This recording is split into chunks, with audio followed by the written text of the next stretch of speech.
welcome everyone to the Melbourne MicroPython meetup for April. Go through the usual slides here, which is all the useful links for you. If you can sponsor MicroPython, please do so. Damien's okay. We're in the fake world. Damien will be talking after me about 1.20. He's already done it. Thanks again, Barry, for the videos. That's great. Right, so headlines. PyCon AU, as mentioned. Okay. Mentioned last month. Yeah. Seems me clicking in the wrong place. We mentioned PyCon AU is on this year, but recently they had the call for proposals, so that's been open. Basically, please do it.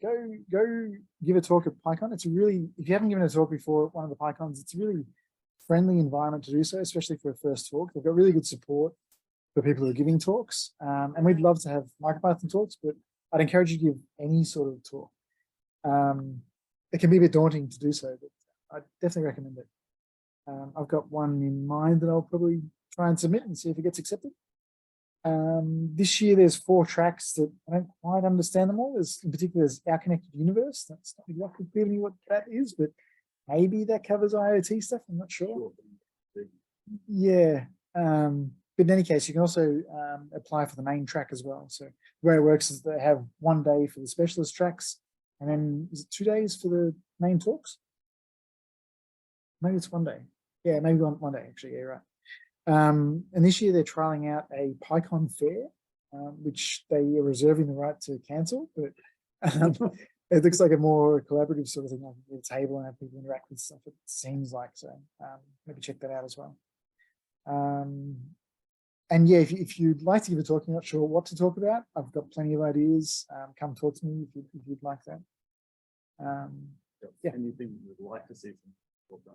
Yeah. You're asking me? Right. Yeah. Well, the one I want to talk about is the one I want to see. So I'll be writing. I'll be talking about that. I'd actually like to see some really basic MicroPython stuff, because I think we're very close to it, and so we want all the advanced topics. But there's a lot of people out there that don't know basic stuff. It's like, okay, yeah.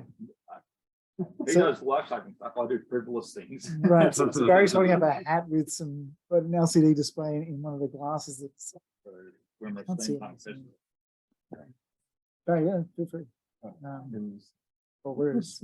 There you go, Damien's holding it. So yeah, cool stuff like that. Even talking about like how you can build things like that is something that will be really useful. I've done deep dives in the past. There are a lot of work like around specific topics. Perhaps wouldn't recommend that for the first talk. But yeah, giving an overview of something simple and straightforward is well worth doing. I'll put together a list. Yeah. Speaking of PyCon US is just wrapping up the next day or so.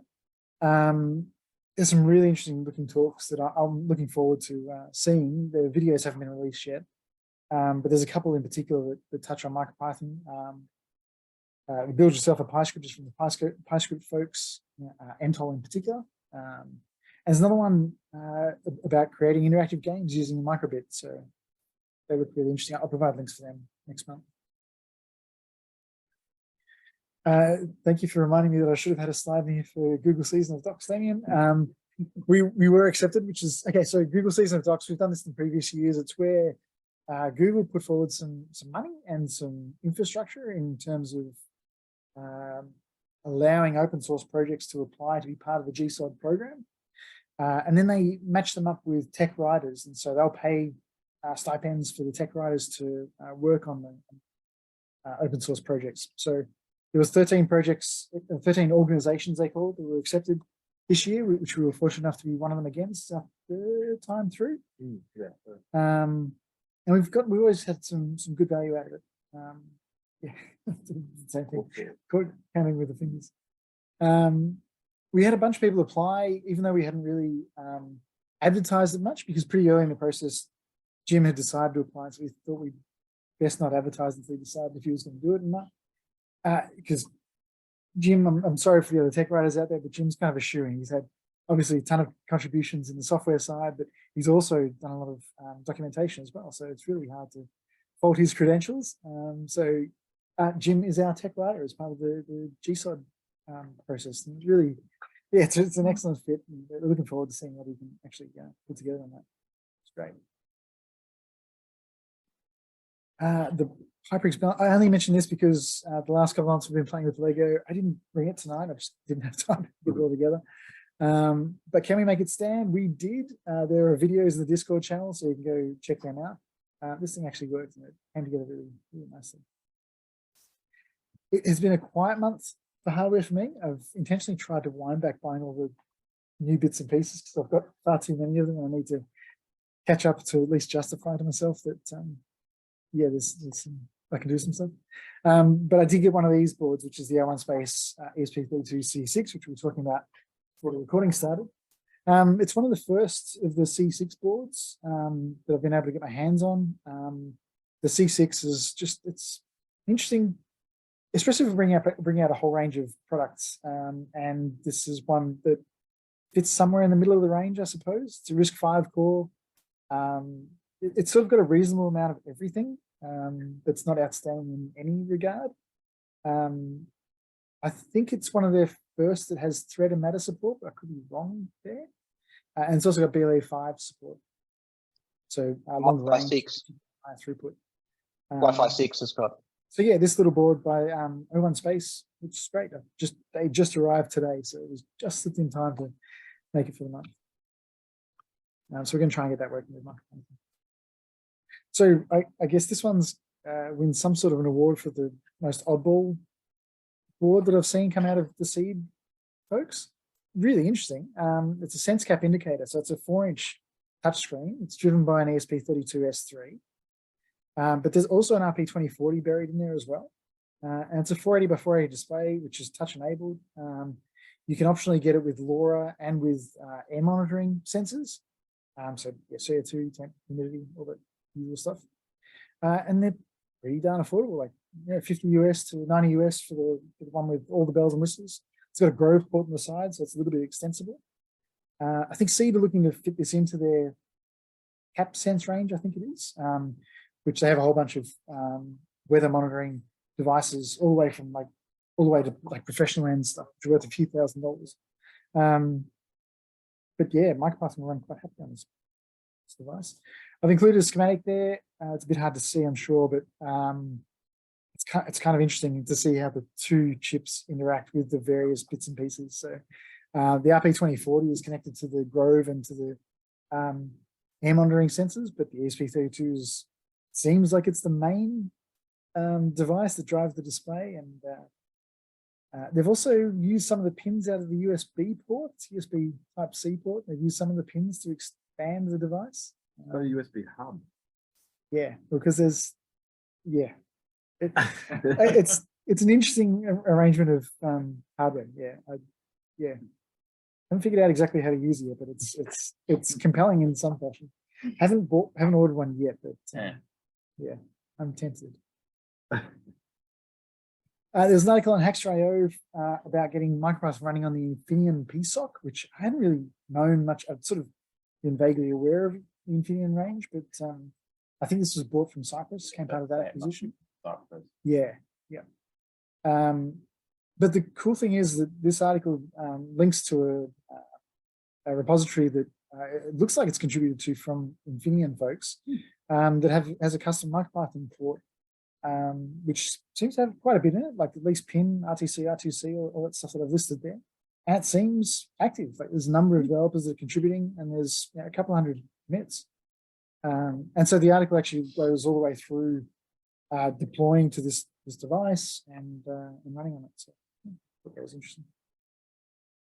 If they write peripherals for the actual PSOC aspects of the chip, they're really cool. So the point of PSOC is that it's got these sort of generic analog blocks of peripheral that can be reconfigured to do a whole range of analog-y kinds of tasks. Okay. All not FPGA fabric, but it's supposed to be partway towards like having just this generic reconfigurable peripherals. Cool. They always seem like they'd be really awesome. And sounds interesting. Yeah. Too expensive or not quite enough fabric for the things I wanted to do. But yeah. Can someone monitor the chat channel while I talk in case there's any like time critical questions that are coming up? I can see it keeps popping up and it's distracting me. When you mentioned Pybricks earlier, the Pybricks beta release. Yes, yesterday. yeah, there was. Yep, I don't know if I had it in my notes, but I did have a page to mention that. Actually, speaking of FPGA-ish kind of things, this is not that, but it's again sort of adjacent. Adafruit released the RP2040 with DVI, so you can see a honking big HDMI port in the back of this feather, which is really kind of cool. It's designed to be driven from the second core of the RP2040, and so you just allocate a big block of memory to act as a frame buffer, and then they're using the PIO to drive the DVI signals that are required. So they've got some examples running for Arduino, and they've been testing on the CircuitPython. So there's no reason why we couldn't make use of that as well. It'd be interesting product. I didn't have time to put much information on this, but I thought I'd mention it just because it's a group gets. It's another feather board from someone, and they're packaging one of the STM32WR55s, which is the one with LoRa on it. And they've also added an ESP32C3 on there for the Wi-Fi capabilities. So pretty capable little board with those two radios. What are the group gets? Group gets is like a hardware-focused Kickstart. I suppose another one of those. Yeah, Especially good if that Nina support that's being worked on very, very actively. Yeah, comes together.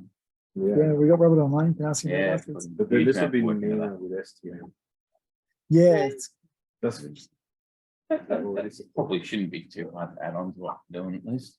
yeah. yeah. I knew there'd be someone interested in this board. So. Yeah. Another perhaps. Pretty, oh no, but WL's not that low powered. It's similar to it's- WB. It's pretty It's okay. Yeah. Mm.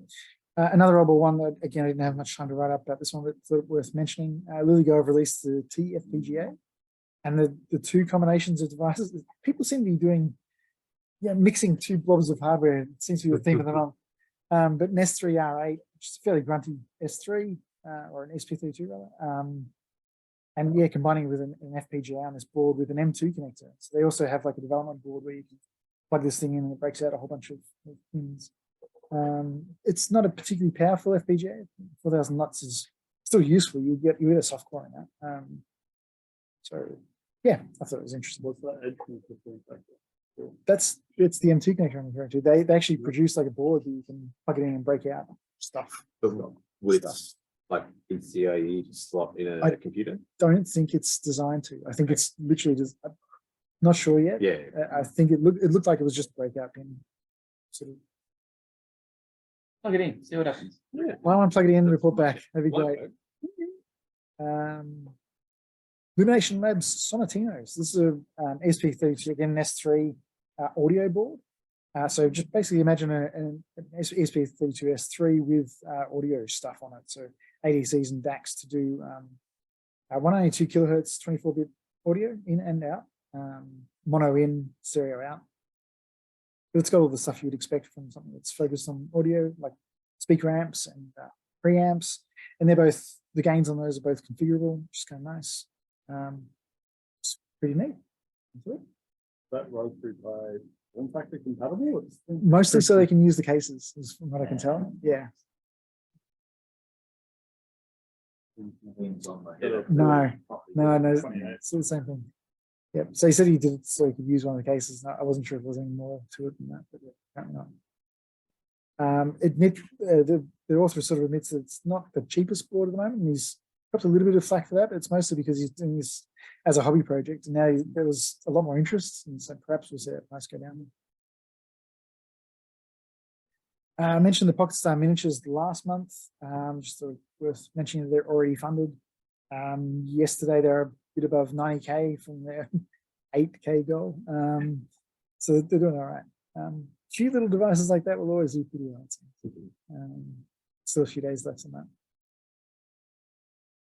Software news. So Sam Neggs, I'd love to meet Sam at some point with a chat to him. But he's been releasing all these, we've focused on him a couple of times in the past, MicroPython games, typically with a fair bit of MicroPython Viper decorators to speed up various bits of the processing pipeline.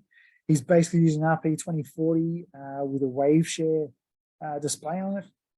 He's got a couple of instances where he's using inline ARM as well, which is really interesting to look at how he's done that, mostly for collision detection on a couple of these games. And typically his frame rates are pretty high, so like 60 or 80 frames a second. And I wonder if this will actually play. Could do.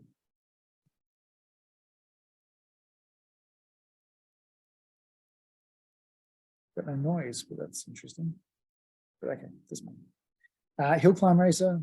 It's just one of those car jumping games. I can't remember what this one's called. Let's see. Artillery game.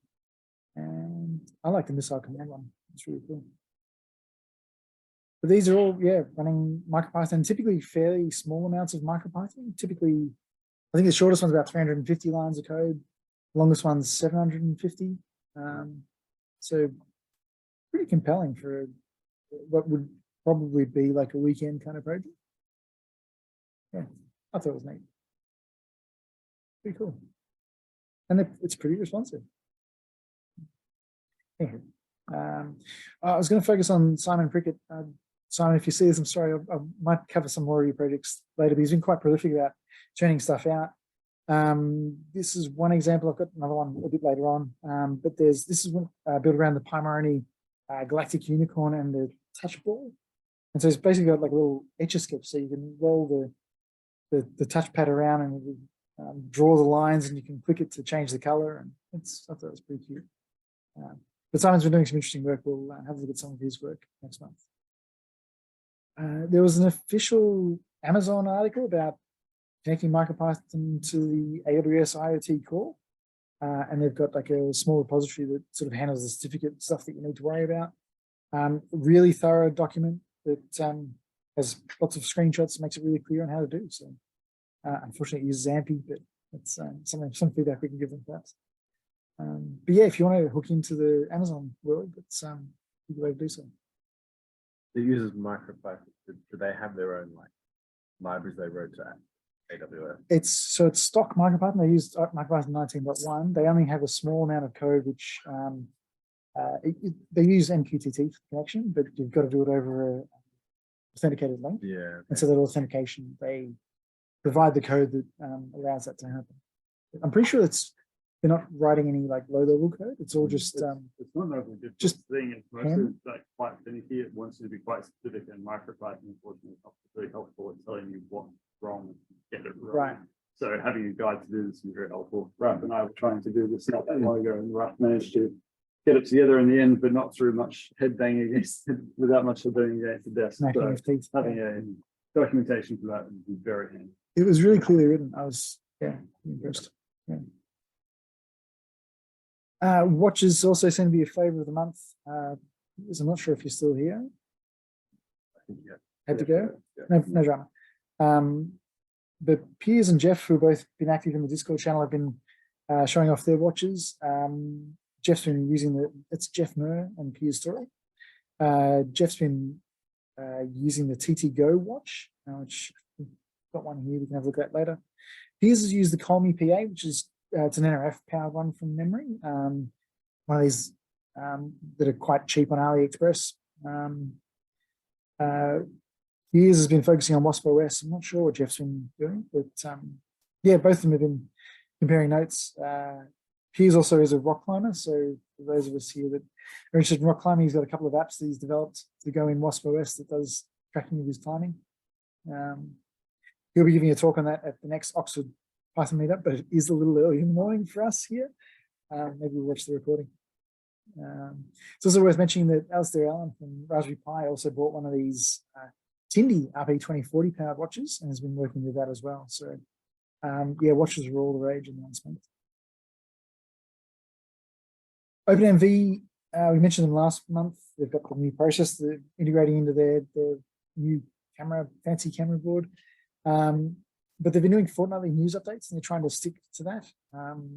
So I forgot to put in a link here, but you'll be able to Google the link easily to get email drops on that.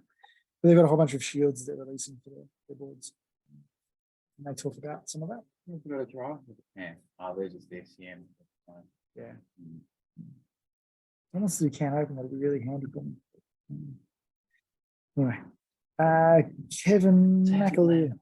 Yeah, I'll just keep repeating it. Hopefully someone will do it. Kevin McAleer, usual spate of things that he's working on. Pybricks was mentioned before. He's been looking at that. IKEA headlamp hack. Talked about GPIO mastery with the Raspberry Pi Pico. If you want to know, if you got someone that's starting with MicroPython, you'll find that that's a useful introduction on how to configure pins. And I thought it was really nice. It was quite sweet that he built a birthday card with a Raspberry Pi Pico that played Happy Birthday and followed some LEDs for his daughter. We can reuse it because Andy's pointed out the MicroPython turns 10 on Saturday. Ah, yes. Yes, I was. Good to mention that. Yeah. Cool. Thanks for the reminder, Eddie. Yes. That's Saturday. It's on the 29th. Right. Saturday. Right. Quick bites. I only got a few slides left, folks. We can get there. Carl Bunyan wrote about LCDs and Pico memory management, which was mostly around the difficulties he had with fragmentation. And so it was mostly because Cammy was fairly raw and was learning as you go and roll up about it. But some interesting things, the observations that came out of it, might be worth looking at. In particular, he was looking for ways to try to tell MicroPython where to store things, or that he wanted to keep things for longer periods of time rather than rely on the GC doing everything. So, some interesting ideas there. Jean-Christophe Boss released a new version of the ESP32 MPy tool, which is the screenshot down here. It's really fancy. I haven't had a chance to use it yet, but there's an animated GIF in the repository. If you're doing MicroPython development on ESP32, this is an IDE that's just customized for that use. Lots of little tools built in. So he's been really churning through that. It's really cool. And speaking of things that look cool, Wokwi, which we've covered before, it's the website simulator for microcontrollers. They've added support for the Pico W, so specifically around the Wi-Fi access. And thanks, Andy, for that link. It's handy.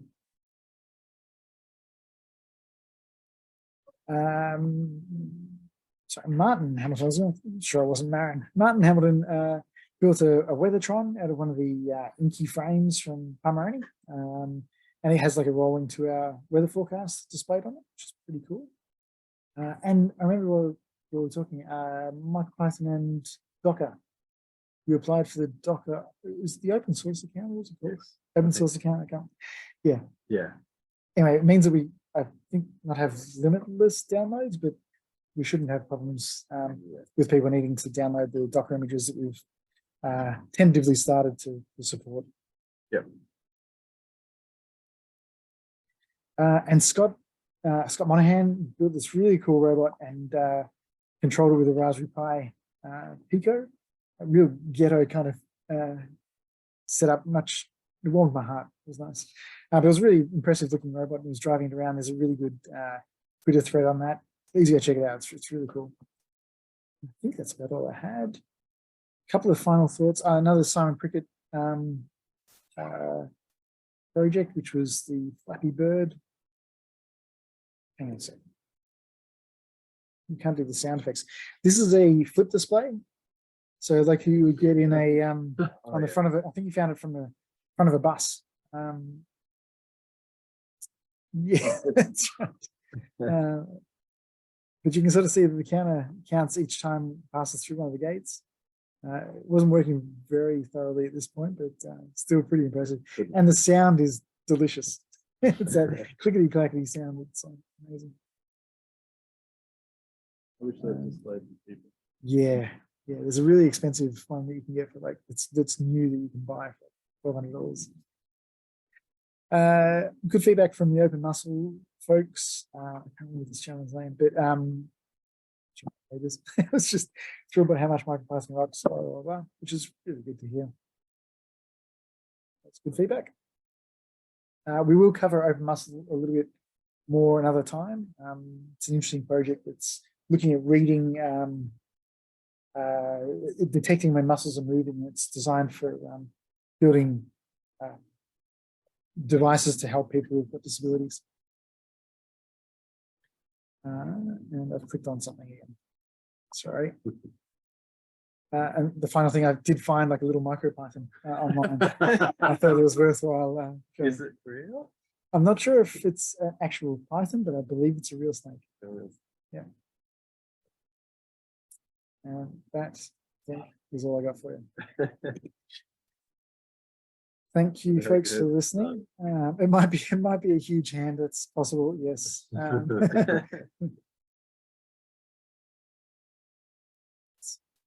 Just trying to read through the chat and see if there's anything. Right. Scratch, yes, they do. OpenMV do have a flow lepton. Looks amazing, actually, the results they're getting out of it, which is really cool. Flow leptons, those infrared thermal cameras. Sorry, hang on, I've got sound turned off. Quite as cheap as I want them to be. No, sound's back on. So if someone said something, then please repeat it. 10th birthday gift right there. That's true. We can use that. Yeah. Good party happening. Yeah. Cool. Were there any questions or comments? Hello, Nish. Would anybody here part of? I mean, you mentioned MicroPython 10 years old. Is anybody part of CCHS 10 years ago? Question. No. You must have been close because you were earlier. Yeah, because I was, and so was Damien. Right. Yeah. And I'm wondering if I can drop the dice on Damien at the time what his involvement was with CCHS at that time. Please. Yeah. Damien's pet project at that time was a CNC mill, which we constructed. Is it still there? I don't know. I don't know. So, Mitch, do you want to see here so people can see? Because I can see your camera's not on. So we're going to look for the answer. Hello, I'm Mitch. Hello, citizens out there. Yes, I was part of CCHS 10 years ago. So Damien was also a part of CCHS. He went on to do MicroPython, but he was part of CCHS at that time because he wanted to build his own CNC mill. So a whole bunch of aluminium stock was bought, and we kind of did lots of drilling and all that kind of stuff, and we did the electronics for it, and I think we used an Allegro 4977 stepper driver or something. Yeah. Yep. And Damien wasn't happy with the options for writing his own AVR software for the controller board, so he wrote his own assembler and linker in order to be able to. Have I got this right? Yeah. You wrote the assembler and the linker for the G-code interpreter and kind of motion control running on the AVR. Yes. Yeah. So that's our last for the pass from this week. Yeah. Thanks, Dave. Yeah, I remember it well. I think we were in Andy's garage. Yeah, or it was in this room. Yeah, a long time ago. So it was the fact that you had to write assembly the reason why we're going to have that MicroPython? Yeah, sort of. Wow. But Sure. back then, 32-bit microcontrollers were not a big thing. Yeah. You couldn't buy it. You could buy like basic stamps and AVRs, AVRs. But that was about. I mean, yeah, as a hobbyist, you didn't have access to the 32-bit stuff. Right? Yeah. Lachlan says it's still back here under a table somewhere. Oh, really? Have a look after this.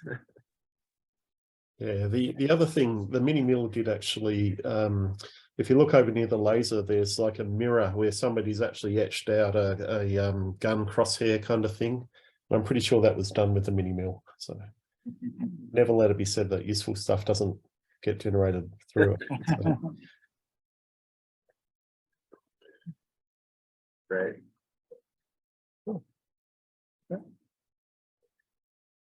Anything else to cover, or shall I stop the recording then? I think it's enough. All right, folks, so we're going to get some pizza into us and then try and do a little bit of MicroPython before the night's out. Thank you for all watching, and we'll put the recordings up as soon as Barry is able. And yeah, thanks very much.